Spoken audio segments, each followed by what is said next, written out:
Shalom peuple de Dieu, c'est Dialogue de femmes, une émission qui offre la parole à la femme. Alors, c'est Orsia Kabamba.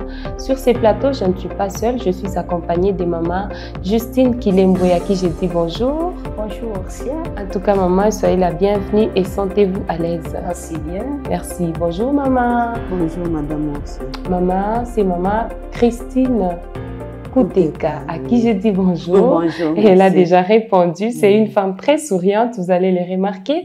Alors, je suis très contente de partager avec ces belles dames un très bon sujet qui est intitulé « Les leadership ». Alors, nous devons devoir commencer par la définition du leadership. Je commence avec maman. Maman Justine, Oui. c'est quoi les leadership? On définit les leadership? En fait, le leadership, c'est la capacité d'un individu. C'est cette capacité que l'individu a à influencer et à fédérer un groupe ou une organisation dans le but d'atteindre des objectifs communs. Ok, merci.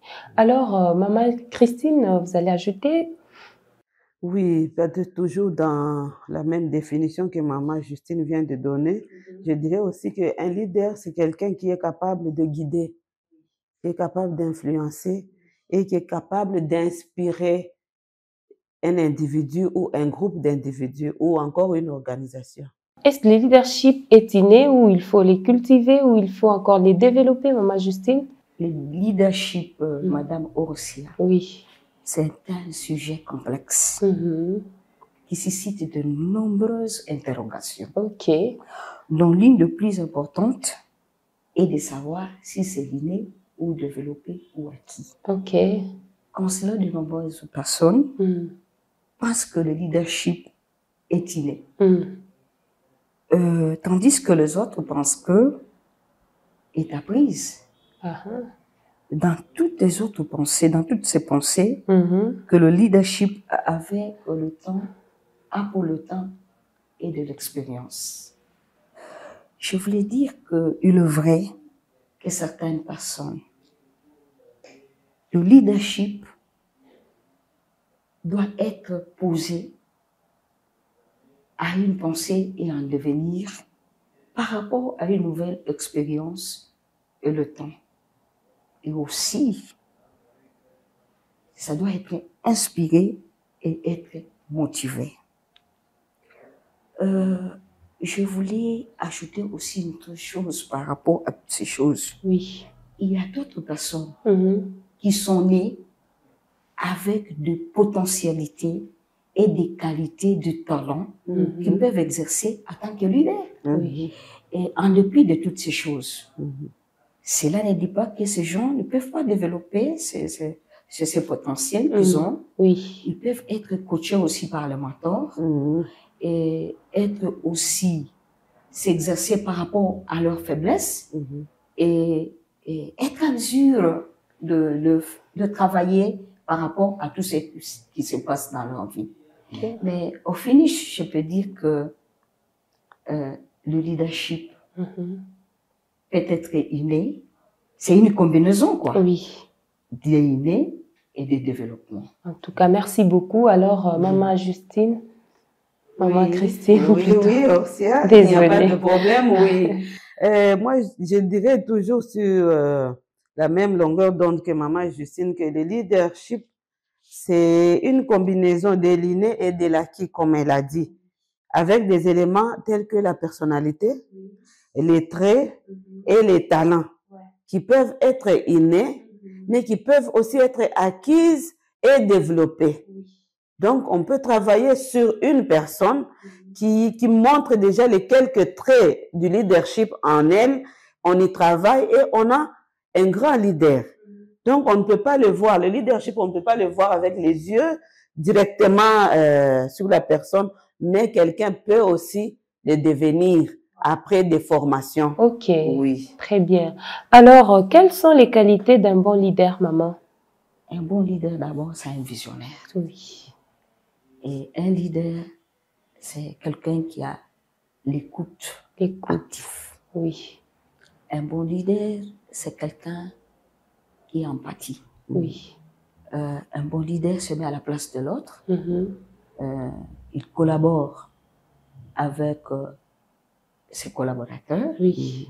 Et aussi, il peut être à mesure de encourager les idées des autres. Oui. Parce qu'il y a les réflexions. Surtout ça. Si vous êtes en équipe, Ouais.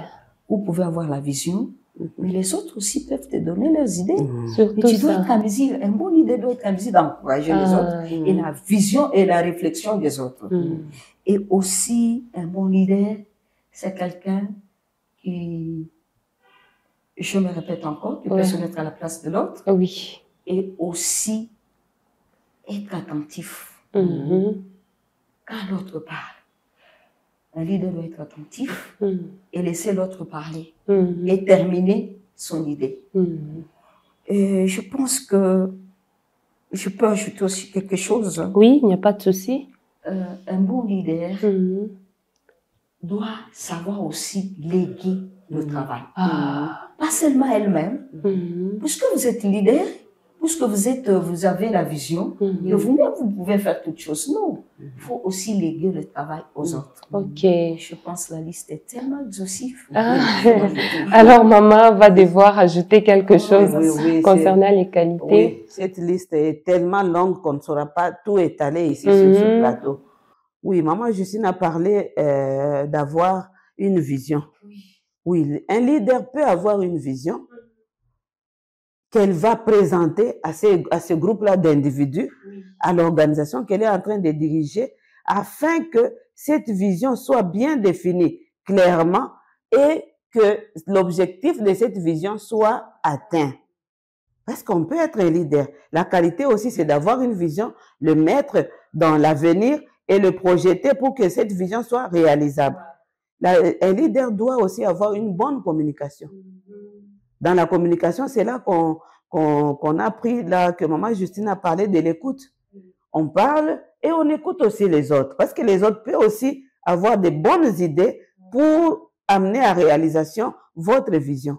Un leader doit avoir aussi la confiance. Mais nous avons les leaders qui ne sont pas à l'écoute des autres, surtout à l'écoute de leurs subalternes, et c'est tout un problème. C'est un problème très sérieux qui peut, soit vous écoutez l'autre et il vous aide, soit vous n'écoutez pas l'autre et vous tombez. Donc, l'écoute vraiment est très important. Et les leaders qui ne savent pas léguer leurs secrets aux autres. Pas tellement les secrets, mais les savoir-faire, là du travail. Oui. Un leader doit apprendre à l'autre. Vous êtes secrétaire dans mon bureau, je vous montre que telle chose, il faut le faire comme ça. Les autres pensent que c'est un péché. Non. Tu as étudié, tu dois maintenant prouver tes qualités. Hein. Là, ce n'est pas un péché. Je peux dire que c'est de l'égoïsme. Vous ne voulez pas que, à la longue, non, si vous ne le faites pas, vous n'êtes pas un bon leader. Vous n'avez pas cette qualité-là. Oui, vous devez montrer pour que, à la longue, moi, Justine a fait ça. En tout cas, je suis contente parce que elle a fait ça. Avec elle, on avait appris telle chose. J'ai vu aujourd'hui, elle a mis cette chose en valeur. Merci beaucoup. Donc, un leader aussi doit avoir ces qualités-là de résilience. Oui. Peut avoir. En tout cas, merci beaucoup, maman. Alors, existe-t-il un leadership féminin, maman? Justine? Moi, je pense que le mot leadership ne se définit pas en féminité, soit en masculin. Ah bon? C'est le leadership, c'est un leadership. Il n'y a pas un leadership féminin, il n'y a pas un leadership masculin. Et ce que je pense que c'est la façon dont on définit ses qualités. Oui, ça dépend de la qualité de la personne et de la façon dont la personne est en train de gérer son groupe. Et c'est là dans la différence. Oui. Pourquoi, par rapport à quoi? Parce que le leadership féminin, si on dit leadership féminin, moi je pense que c'est un problème de style. Oui. Là où on dit il y a l'existence, il y a le leadership, puisqu'il y a terme, il y a aussi le féminin. Mais dans tous ces trois termes-là, leadership, féminin, existence, je pense que la femme, quand elle dirige quelque part, on voit c'est sa façon de diriger dans son management. Parce que la femme a sa façon de diriger de groupe. Mhm. Et là, ça se distingue de l'homme. Ouais. Là, je peux parler, c'est par rapport à son écoute d'abord. Oui. Et aussi, la femme lègue son pouvoir, de son savoir-faire à une autre personne. C'est ce qui nous différencie parfois de l'homme. Les hommes, oui. Oui, parce que le leadership, là où il y a une femme, vous verrez que il y a il y a un changement, soit il y a une différence, c'est par rapport à ces choses-là. Hein. Merci beaucoup, maman. Alors, maman Christine. Oui, maman Justine a évoqué un point là, cette différence-là, parce qu'à proprement dit, il n'y a pas de différence entre le leadership féminin et masculin, parce que diriger, c'est diriger. La femme peut diriger, l'homme peut diriger. Mais la différence qui est là, c'est l'écoute. Pourquoi on parle de l'écoute? Parce que la femme écoute avec le cœur. Des fois, elle peut être leader lorsqu'on lui pose un problème. Lorsqu'un agent vient lui poser un problème, que j'ai un problème de maladie dans ma maison. Elle sait écouter. Oui, j'ai un problème de maladie dans ma maison. Regardez les difficultés que nous sommes en train de traverser. Je ne saurais pas être en permanence au bureau. Est-ce que vous pouvez m'accorder au moins d'arriver peut-être en retard et de partir avant parce que je dois m'occuper des gens malades qui sont à la maison? Une femme peut comprendre parce qu'elle est mère. Une femme peut comprendre parce qu'elle a un cœur qui écoute. Et elle peut libérer la personne, même dire que prends ton congé et tu vas arranger ce qu'il y a à arranger et puis tu reviens vite travailler. Je pense que c'est là les caractéristiques que nous avons épinglées en haut là-bas. C'est-à-dire que ces caractéristiques peuvent être chez l'homme, les qualités plutôt peuvent être chez l'homme et chez la femme. Mais c'est la façon maintenant d'être ou de faire de la femme qui différencie. Et je peux aussi ajouter quelque chose. Oui, maman, sans souci. Par rapport à ce que maman Christine vient de parler. Et là, nous sommes en train de voir les caractéristiques d'une femme leader. Oui, parce que la femme leader, elle se met aussi à la place de l'autre. Oui. Comme elle vient de donner l'exemple que quelqu'un lui a demandé que je suis malade, est-ce que je peux prendre un congé? Parce qu'en tant que mère, je pense que la mère se met à la place de l'autre avec ce cœur de maternité. Ah, ça c'est la mère. Oui, la mère reste la mère. Merci. Et la société a du mal à accepter la femme. Hein. Dans plusieurs sociétés, on refuse. Dans des entreprises, plutôt, on dit, si vous engagez une femme, vraiment, vous aurez du mal à fonctionner avec elle parce qu'elle est compatissante. Ça c'est aussi un souci? Pas nécessairement. Quand vous dites, elle a les cœurs, c'est une mère. Mais au boulot, il n'y a pas des mères, il y a des chefs. Est-ce que vous ne savez pas que la femme, même si elle a un cœur compatissant, et c'est la femme qui dirige la maison. Pourquoi? Parce que c'est elle-même, c'est elle qui est à la base de l'éducation de son enfant. Elle ne peut pas laisser du n'importe quoi dans la société. Merci. Et là où il y a la tête, il y a la femme, c'est là où il y a la discipline. Je pense que la femme est mieux placée, elle est bien dirigée par rapport à d'abord à ce qu'elle est mère. Merci beaucoup. Alors, on est en train de parler de la femme. Est-ce que maman Christine, toutes les femmes sont leaders? Je dirais que toutes les femmes ne sont pas leaders. Il y a celles qui sont nées avec ces leaderships dans le sang, donc ce qui est inné, et il y a celles qui apprennent. Même lorsqu'on apprend, on apprend par des formations et des études que nous faisons. Il y en a, même si elles apprennent, mais elles n'arrivent pas à se positionner en tant que leader. C'est pourquoi je dirais que c'est pas toutes les femmes qui sont appelées à être leaders. Mais elles le font d'une autre manière.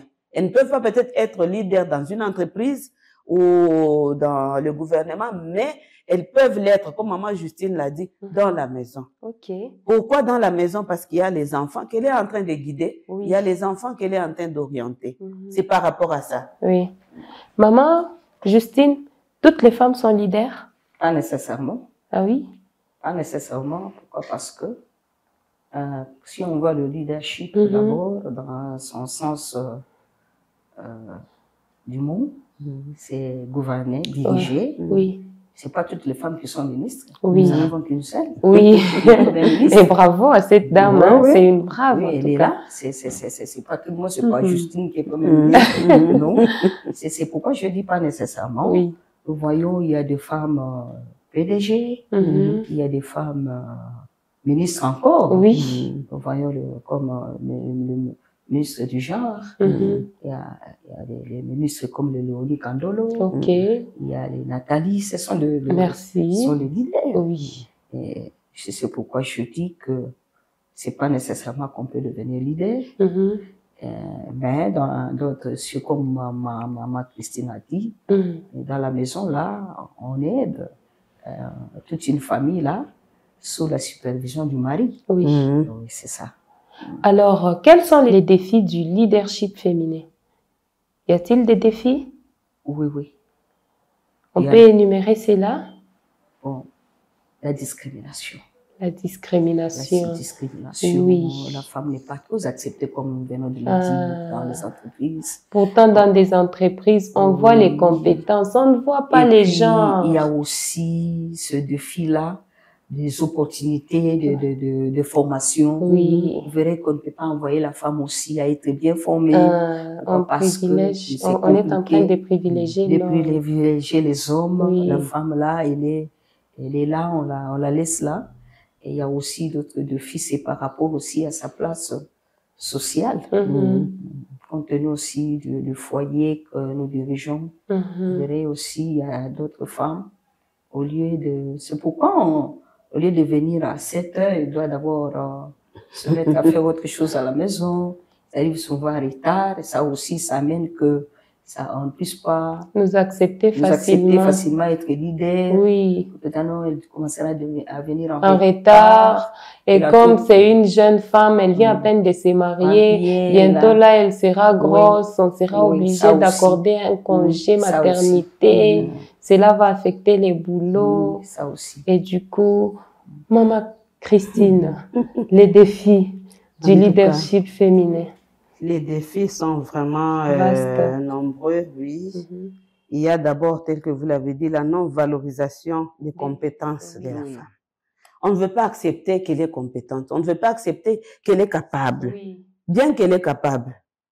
Elle peut arriver même à 6 heures au travail, capable, mais on ne veut pas accepter. Cette femme. Oui, les conditions de travail, manque de considération de la part des collègues.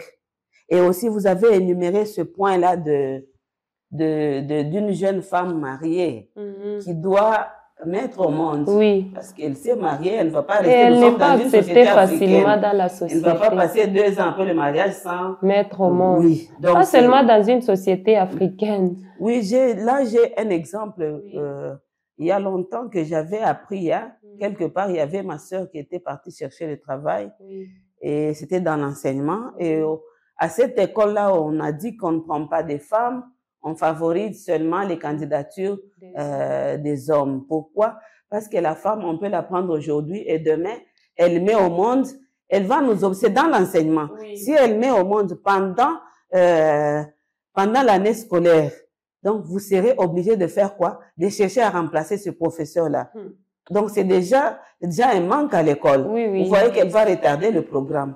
Et là, ce sont des naturel, obstacles. Nous devons mettre au monde. Ce sont des obstacles. Là, c'est la réalité de la société, c'est la réalité, mais ce sont des obstacles aussi qui peuvent faire en sorte qu'une femme, on peut douter peut-être de lui confier des grandes responsabilités parce qu'elle va accoucher. Elle va disparaître à un moment du bureau pour revenir après 6 mois ou 3 mois d'allaitement. Ça fait déjà un frein au fonctionnement de l'entreprise. Oui, ce sont là les obstacles. Au fait, sur le plan de la santé, la femme est faible. Et on s'est dit, si on engageait cette femme, vraiment, elle va nous pénaliser. Elle sera tout le temps malade. Pourquoi sur le plan de la santé, la femme est faible comment? Au fait, c'est ce qu'on a toujours. Au fait, c'est la façon dont on qualifie la femme. Non, ça il faut vraiment être dans le domaine médical pour nous donner le pourcentage. Il faut hausser les tons, maman. Pas ça, c'est dit déjà. En tout cas, là, moi, je vais les décourager parce que. Merci. Oui, je vais les décourager à moins qu'ils nous amènent la statistique des médecins, Oui. c'est que les médecins ont constaté, ils ont fait l'échantillonnage et ils ont vu que La femme sur est faible. 100% des femmes, il y a 75% des femmes qui sont malades. Faibles, oui. Alors là, on va accepter leur théorie. Uh-huh. Mais sinon, je sais que la femme est plus forte. Elle est forte parce que lorsqu'elle reste à la maison, elle travaille du matin jusqu'au sous-estimez soir. pas la femme. Hein. Donc, on ne peut pas Elle est aussi sous-estimer la leader, femme. oui. On doit lui confier des responsabilités. Alors, Maman Justine, quel est le rôle de la femme leader dans l'Église? Le rôle de la femme leader dans l'Église, Oui. d'abord par sa nature, Mhm. puisque la reconnaissance de sa féminité cette reconnaissance-là, c'est un outil que Dieu a utilisé depuis le fondement de ce monde. Pourquoi? Parce que Dieu n'a pas utilisé une autre personne pour que ce monde soit monde. Ok. Là, Dieu a utilisé la femme. Très bien. C'est par la femme que même le Christ est né. Et par rapport à ça, nous devons d'abord reconnaître cela comme une bénédiction pour nos femmes.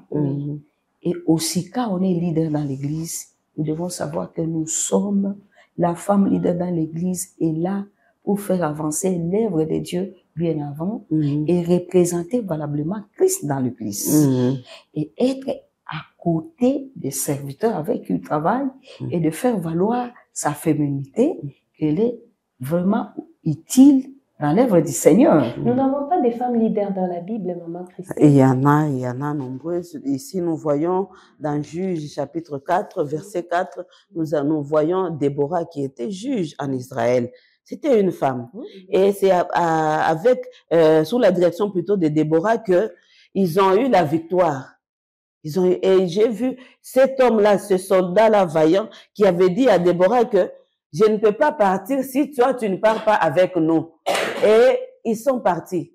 Ils sont partis et Déborah lui a dit que nous aurons la victoire. Et ils sont partis, ils ont eu la victoire. C'est-à-dire que il y a des femmes leaders. Si, à part Déborah, il y a aussi Esther. Esther qui a été aussi une femme, une fille d'abord qui avait été amenée en captivité.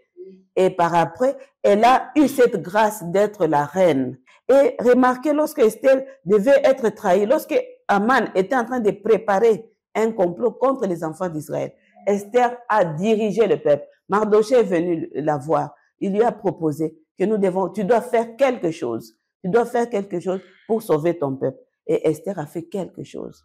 Elle a décrété le jeûne.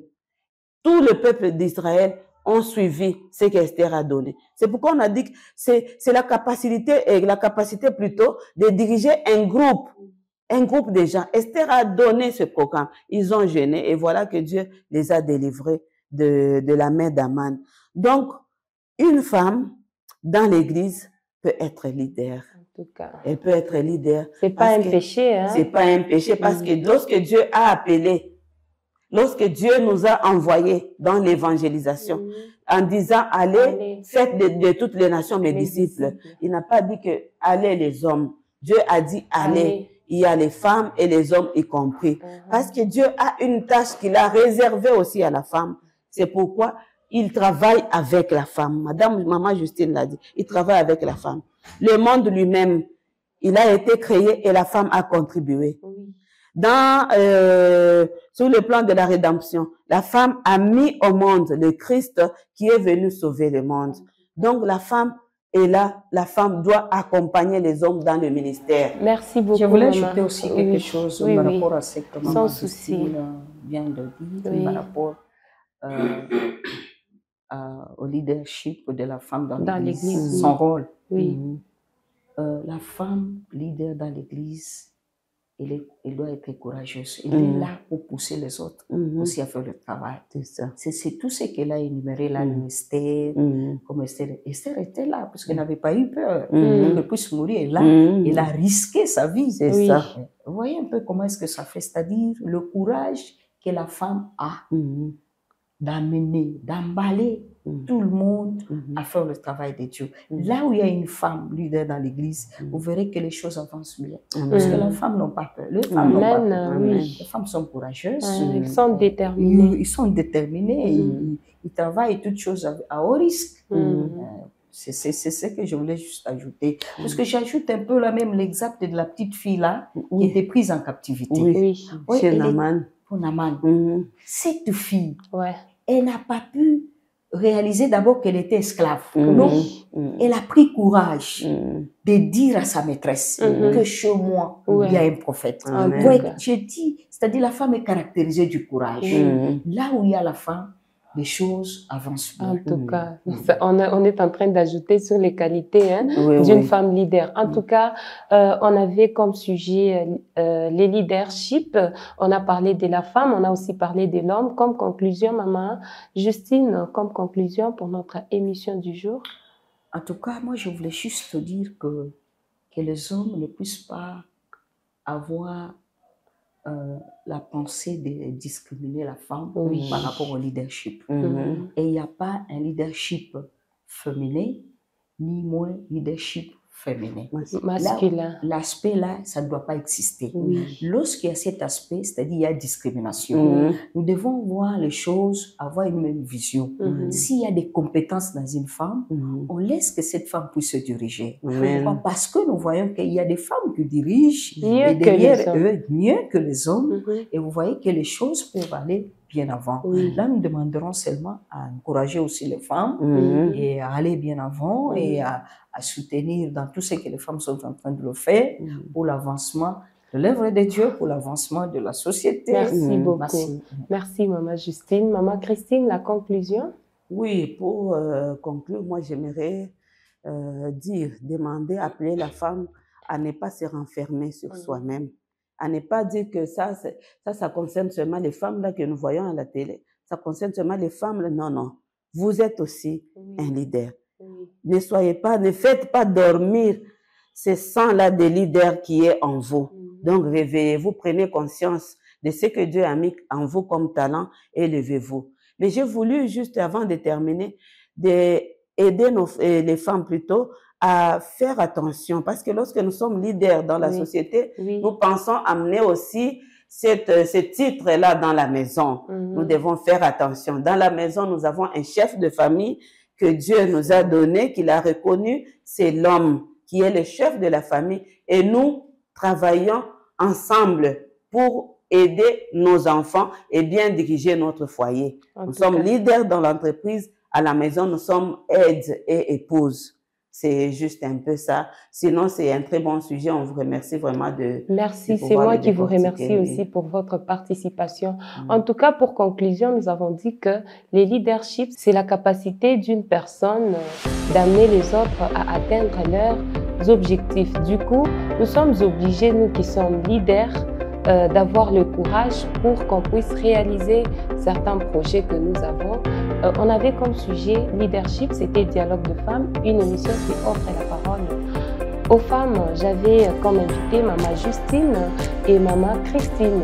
Alors, restez branchés sur notre chaîne YouTube Advent Media et surtout, n'oubliez pas de nous laisser un petit commentaire sur notre page Facebook. Aimez notre vidéo, partagez, likez, au revoir et à la prochaine.